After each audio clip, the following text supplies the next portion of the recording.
thank you for listening to Heard It on the Axe. Hi, folks. Welcome back to Heard It on the Axe, the East Coast premier music talk show. Brought to you by Rich's Music Exchange. Joined right now by Jay Beckenstein from Spyro Gyra. Coming back with Samba for Two. How you doing, Jay? Hey, I'm great.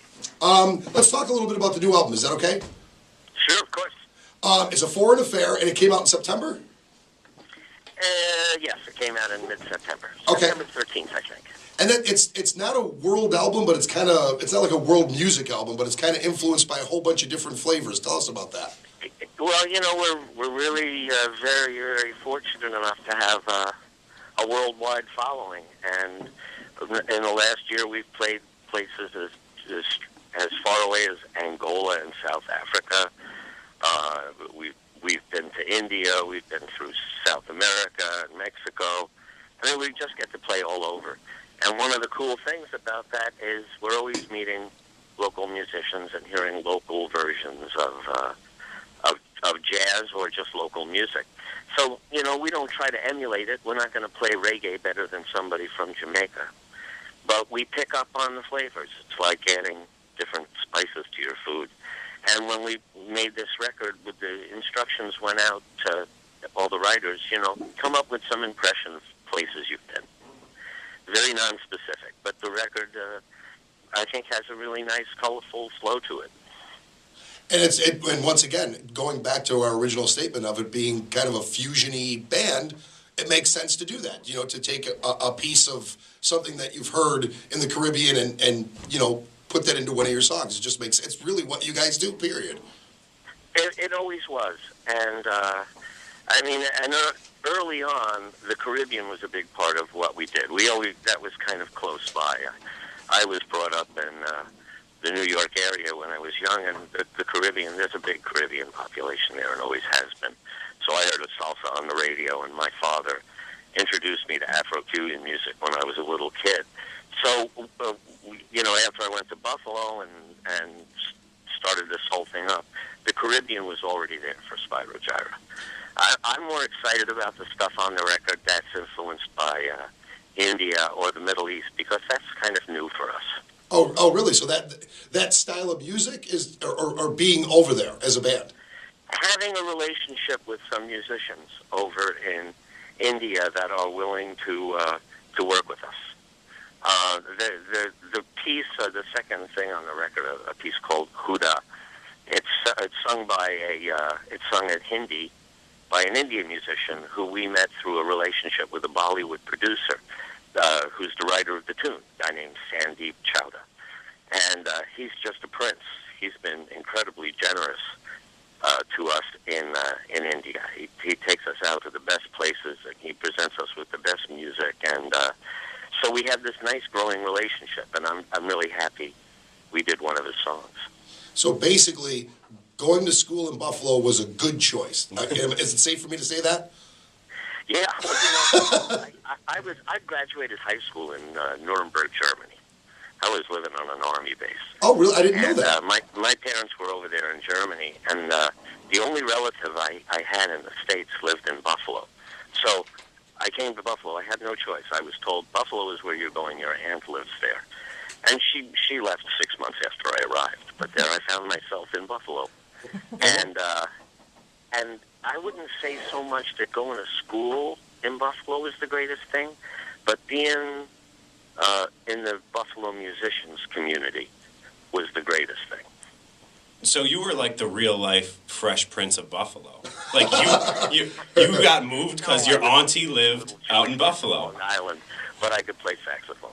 Well, I mean, and what an honor for Buffalo to have someone of your stature and a musician like yourself to even say that you know, that the Buffalo music community is really where you got your education, and we've been championing the Buffalo cause forever. You know, especially on this show, that we bring back Buffalo musicians all the time, and we talk about you know that period, especially the period that you were involved in, and honestly, for all of us on the outside looking in, I just want to say thank you for Buffalo, because you guys really entertained a lot of us. And there's a fellow that works at my store. I own a music store besides this, Kevin McGinty. He he knows the exact opposite side from what you know, because he was one of those guys who was there every Tuesday, who was watching, the foundations being laid, and he just thinks the world of that. He thinks the world of your band. He's a big fan, and he's honored to have been there to see this. Just so you know that. Well, it just seems an obvious truth. I arrived to go to school as a high school kid, and when I left Buffalo, I was doing it with this band. So that's obviously where it all came together. Yeah, well, and that's fantastic. Now, you're going to be performing November 18th in St. Thomas. Maybe we should go there. The 12th, you're in St. Thomas. Or November 12th, I'm sorry. I need glasses. I'm sorry about that. The 18th. You go from St. Thomas up to Boston, Massachusetts the next week. There is... Yeah, what can I say? We're opportunistic bottom feeders. We work as it's offered. I just love that. I was looking at your schedule, and you were saying how you have fans all over the world, and I love it because you went from Texas to St. Thomas up to Boston. So you really do have fans. You can go everywhere. And in the past weeks, we were in Cayenne, South America, in the Amazon. And not too long before that, we were in Angola, in Africa. And then we were in Yosemite 2 weeks ago. So, yeah, it's crazy. It's not for airplanes, not possible. And do I have frequent flyer miles? I'll bet. Wow. You still come back to Buffalo, probably not as frequently as you like, but you come back to the 12th, correct? I'm sorry, say that again? You still come back to Buffalo on occasion. I was there 2 weeks ago. At you play at the 12th still, correct? We haven't played at the Trout for many, many years. We're more likely to play up in Lewiston, or we played not too long ago at the casino in Niagara Falls. But no, we haven't played the new Trout, what I call the new Trout. The new Trout, yeah, because you remember very, very long time. The original version of it. I want to thank you so much for joining us, and I want to tell everybody the website is spyrogyra.com, correct? That's everything Spyro Gyra, and you can see your discography and anything that you guys are up to. Get the new album. Yeah, there's a lot of really good videos. If you don't know what we've been doing lately, there's great videos on there. Stuff on it is very. It's good. I'm happy with what's coming out on video. If you go to the site too, click on the media tab, because there's like you say, there's a lot of great videos. There really is a lot of great videos on there. Every once in a while, is it okay if we give you a call and check in with you, and you can tell us what's going on? I'd love it. Oh man, I'd love it. Thank you so. I love to keep my my Buffalo thing open. I still the city imprinted on me really, really heavily. I mean, I still root for the Sabres and the Bills, and I still can't keep away from chicken wings. but at least Buffalo is I don't call it a second home, but it's just a real big part of me. It always will be. At least now you can get wings everywhere, and you're a Long Island guy, so today you must have been turmoiled. I don't live in Long Island, and no, there's no turmoil. That was a horrible afternoon. Oh, good. I'm glad to hear it, because it was horrible for us too. It was just no, that was awful. This was supposed to be the game where they sort of said that it really, really is for real, really. And now it's back to okay. Yeah. They're one of several. Okay. Well, but I thought they'd win, and what can you say? That's the way it is. What can you do? You root for the Bills. You have to be strong. Well, and this is a time where you say that every team has that one game a season, don't you think? Maybe that was just their one game. What do you think, Josh? I've been more cautious with the Bills in recent years, and I'm still, I'm a huge Bills fan, obviously, and I still, I'm cautious to jump full-heartedly on this bandwagon that they are for real, because I don't know, I'm just scared. Well, we've all been hurt. Yeah, I know. Yeah. It's like your girl just keeps hurting you, and you get to a point where you're afraid to go back. It's like trying to love again. Yeah, it is. Since they won last. Wait, what'd you say, Joe? But there's something great about rooting for them. Oh yeah, of course. I don't know why. There's an underdog thing at this point. But having gone through the 4 Super Bowl misery. It's again, I'm imprinted. I'm deeply imprinted. Well, I feel like I'm Ralph Wilson. My life will never be complete until they win a Super Bowl, and I may pass before it happens. Well, I think their problem today was they honored Scott Norwood before the game. Oh, No.